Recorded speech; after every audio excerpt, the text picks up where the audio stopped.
I wanted to make a quick video about ammo storage for the FSW community. In the past year, prices of ammo has skyrocketed.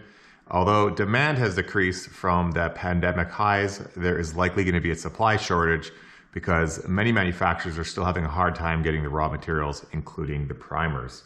Also, with the current administration, there has been some import restrictions on certain countries for ammo as well. So expect the price of ammo to stay where it's at or probably even go higher. So it's a good idea now while the prices are slightly lower to start stocking up. Now, most manufacturers are going to tell you that your ammunition is going to last at least 10 years. That's the average shelf life that they advertise.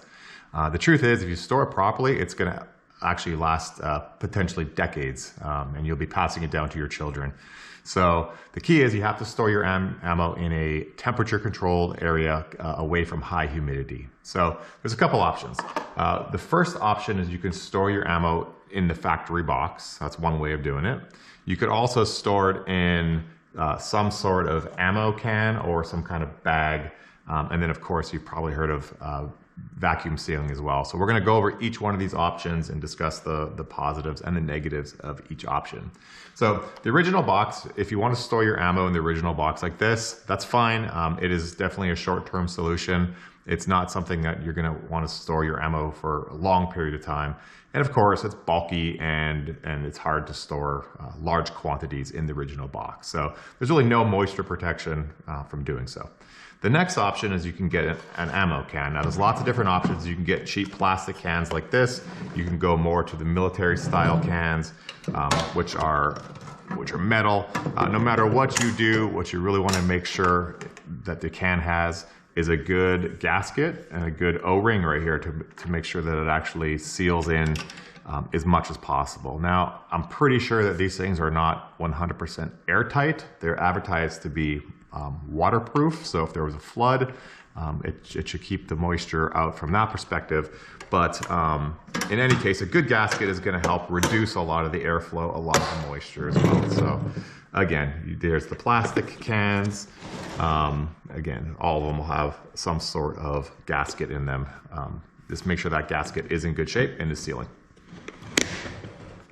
If you're going to use an ammo can, aside from the gasket, when you do close it, it's going to have all of that air and all that moisture inside. So some of the options, you could use desiccant material like this that you can buy from Amazon or really any food supply place. You can also throw in oxygen absorbers if you really want to reduce the chance of oxidation. But what I would highly recommend is that you label the outside of your containers, make sure that you have an idea of what's in it. And then what I'll often do is I'll throw in a factory box into the container as well. So when I do open it up, I have all the information right from the manufacturer, including the lot number. So if there's any issues, you can refer back to that. So that is definitely an option. Another option that some people do if they don't have ammo cans is food storage containers. So food storage containers are decent. They're as good as the container, really. So make sure you're using good quality containers. And again, just like the ammo cans, you want to make sure that you're using some sort of desiccant material and maybe an oxygen absorber as well.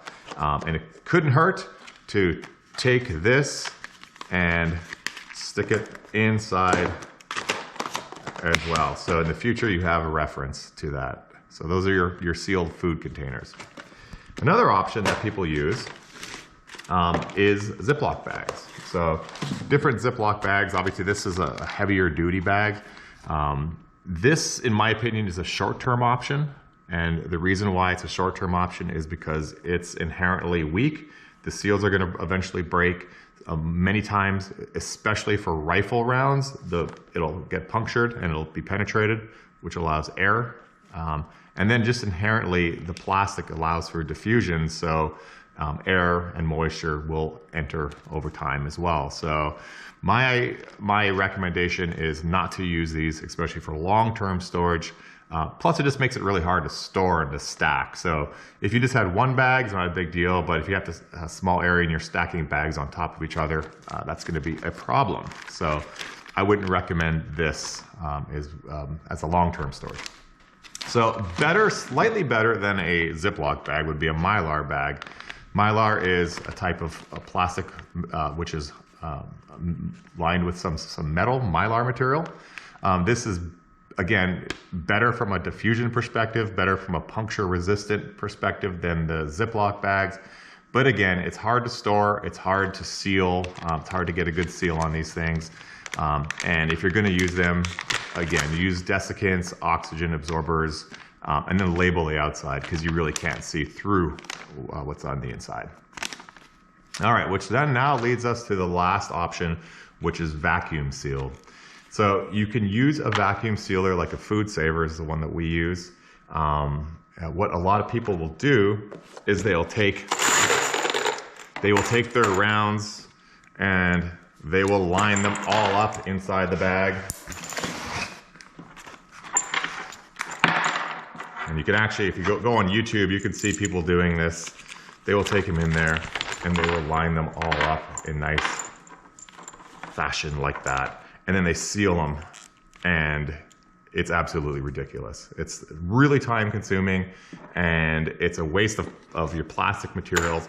And more importantly, what tends to happen as you start to increase the size, whenever you move or whenever you shift this, it'll break the seal and you'll end up with a whole bunch of loose rounds inside the plastic as well. So I don't recommend wasting your time doing something like that. What some people will do is they will take the manufacturer's boxes and they'll stick them in the vacuum sealer, and they'll seal them just in like that. They'll put some desiccant material in. In fact, this is one that I did in 2017. But you can look here, the seal is actually broken. The problem with putting them inside the box is every time you shift or you move, the same thing happens. It will break the seal and you'll be left with air penetration. So that is an option, but again, just be cautious about when you're moving these things and stacking them that you don't break the seal. The last option, which is what I highly recommend, is to do something like this. You can buy these boxes on Amazon or wherever boxes are sold, and what you can do is bulk store a lot of rounds in it. All right, so this is 1,000 rounds of Norma 65 grain frangible ammunition. So this is for using out at the Full Spectrum Warrior Ranch and shooting steel. So what I recommend is buying boxes like this. These boxes come in the exact same size that you would need to put into a standard vacuum sealing sleeve or vacuum sealing bag. All right, so what I like to do with this is, again, you throw some desiccants in it. All right, I usually do 4 for a large box. I put in the manufacturer's box inside, so I have all that information. On the outside, I label it, both on the top and I label it on the front, because when I stack these things, I want to be able to read. I want to be able to read what's on the inside. And then all you have to do is slide this thing in, seal, use the vacuum sealer to suck out the air and the moisture. And then what you're left with is something like this. All right, so this thing you can stack one on top of each other. I generally like to stack them like a book on a shelf. So you can do first in, first out, so you know what year you're dealing with, and you can bring in the old, and you could use the older stuff. If you stack them one on top of each other, you end up using the new stuff, and the old stuff usually just gets older because it's hard to move them and then get the stuff from underneath. So I don't recommend that. The only thing that we found is a problem when you're using these boxes in this manner is if you're using, if you're vacuum sealing rifle rounds, make sure all the points are pointed inwards. There's nothing kind of sticking up or sticking out or sticking down, because what will happen as the vacuum sealer takes all of this, the air out, it compresses the box, and any of those points could puncture the cardboard and could actually puncture the plastic, which breaks your vacuum seal. So that's the only word of caution I would recommend. Other than that, it's pretty self-explanatory. It's quick, it's easy, it's storable, and this will literally last decades the way this is. So inside, again, there's oxygen absorbers, there's desiccants. All the oxygen and moisture has been vacuum sealed out of here. It's in a strong box. You're good to go.